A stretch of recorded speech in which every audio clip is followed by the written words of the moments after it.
Happy Wednesday. I want to begin by celebrating Independence Day. We did not broadcast live in observance of the holiday. Holiday literally comes from the idea of a holy day. That's where we get the word holiday from. And I do believe that Independence Day should be regarded in the holy. It's one of the most important days in human history. Thomas Jefferson wrote it, 56 people signed it, and they changed history forever. They said very clearly, when in the course of human events it becomes necessary for one people to dissolve the political bands which have connected them with another, and to assume among the powers of the earth the separate and equal station to which the laws of nature and nature's God entitle them.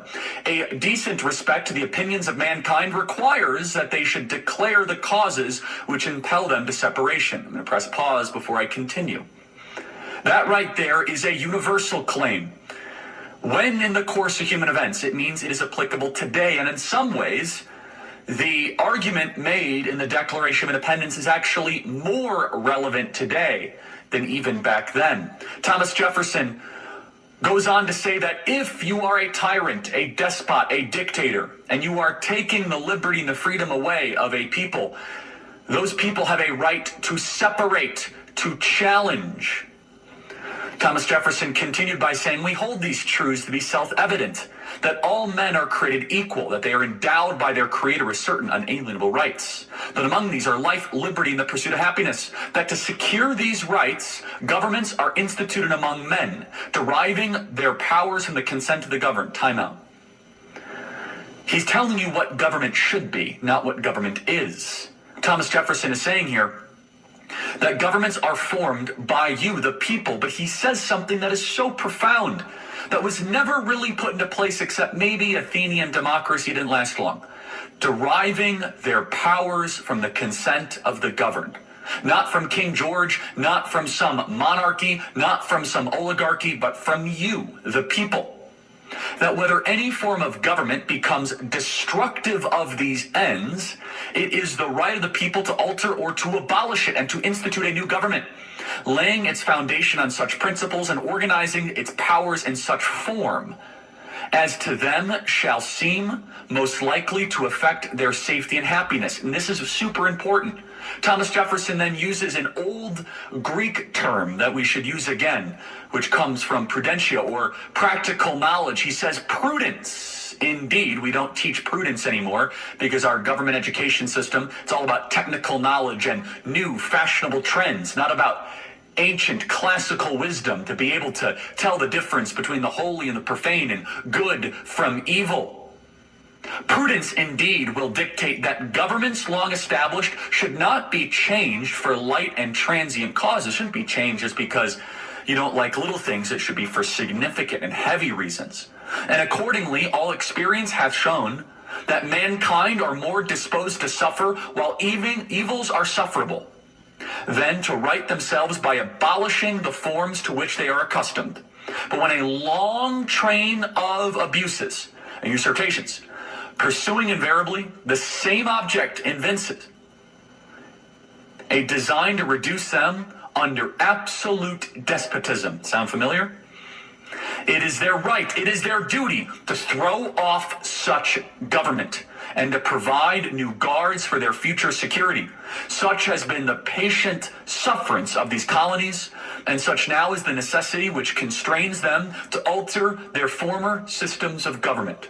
The history of the present King of Britain is a history of repeated injuries and usurpations, all having in direct object the establishment of an absolute tyranny over these states. To prove this, let facts be submitted to a candid world. It started universal and went very specific. What Thomas Jefferson wrote and what 56 courageous men decided to sign was a document that said human beings have a moral right to be free, that we are free in the state of nature, and that governments are formed to protect our rights.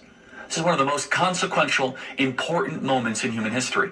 And we are seeing the promise of 1776 be eroded every single day by the current regime in D.C., the uniparty regime. They do not believe in the promise of 1776. They believe in a permanent Marxist monarchy, the protection of the Leviathan, of the administrative state. Unfolding in front of us today is the daily melee, the battle, the tension between what our founding fathers believed in 1776, as they say in this document. Why does government exist? To protect our rights, and they're there because we gave them permission. The current Marxist monarchy doesn't believe that. They believe that the state is God. They believe that it is their role in history to continue with uninterrupted momentum, to steamroll, and to run us over. And we can continue to celebrate the promise of July 4th, 1776. And we should study this. We should teach our children this. We need to pass down the significance of this. And today is July 5th, 2023. And I think it's worthy of noting, before we get to a beautiful piece of news that happened yesterday, actually, that these wealthy men who signed this document, they very well might have signed a death warrant. You know, the radical left and even the uniparty people in D.C., they say, oh, America was not founded on godly principles. Why then was God mentioned 4 times in the Declaration of Independence? In fact, at the end of the document, it says, we appeal to the supreme judge of the world for the rectitude of our intentions, due in the name of the authority of the good people of these colonies. This reads like a prayer.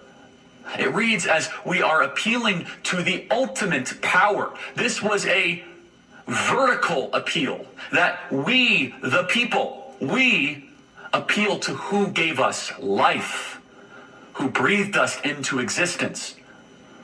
And that tension played out in the Revolutionary War. These 56 signers, from Samuel Adams to George Walton, 55 out of 56 of them were Bible-believing, church-attending Christians, and they put everything on the line. They put everything on the line so that a new nation could be formed.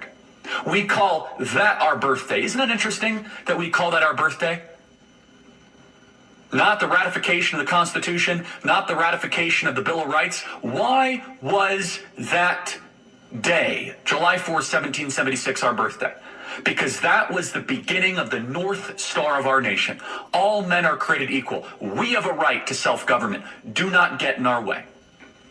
It is a universal claim that is just as applicable to our times today. It's because it was not written for the times. It was written to stand the test of time, because human beings do not change. Human beings are going to be self-interested. If you do not pass down the values of virtue, prudence, temperance, and discipline, you will get into a state of chaos and disorder. This is why we should not have a competing Juneteenth, Independence Day. It's one of the most important days in human history. The creation of the world, the transmission of the great moral app on Sinai, the resurrection of Jesus Christ, the Magna Carta, July 4th, 1776. That's not an exhaustive list, but these are some of the most important things ever to happen. Our individual sovereignty emanates from God, not from government. And that is a debated fact right now in D.C. In fact, they believe the state can do no wrong. And I'm going to, with this backdrop and this gratitude that we should feel, that we live in the greatest nation ever to exist in the history of the world, that these 56 courageous, wisdom-filled, God-fearing men gave us this nation. Yesterday, we saw this play out, where the deep state, the uniparty, the administrative state, they wanted to do something, and a certain judge delivered a July 4th gift saying, you can't do that. And just remember, those 56 signers of the Declaration would be indicted for seditious conspiracy today if the Department of Justice had anything to say about it. I want to remind you of ReliefFactor.com.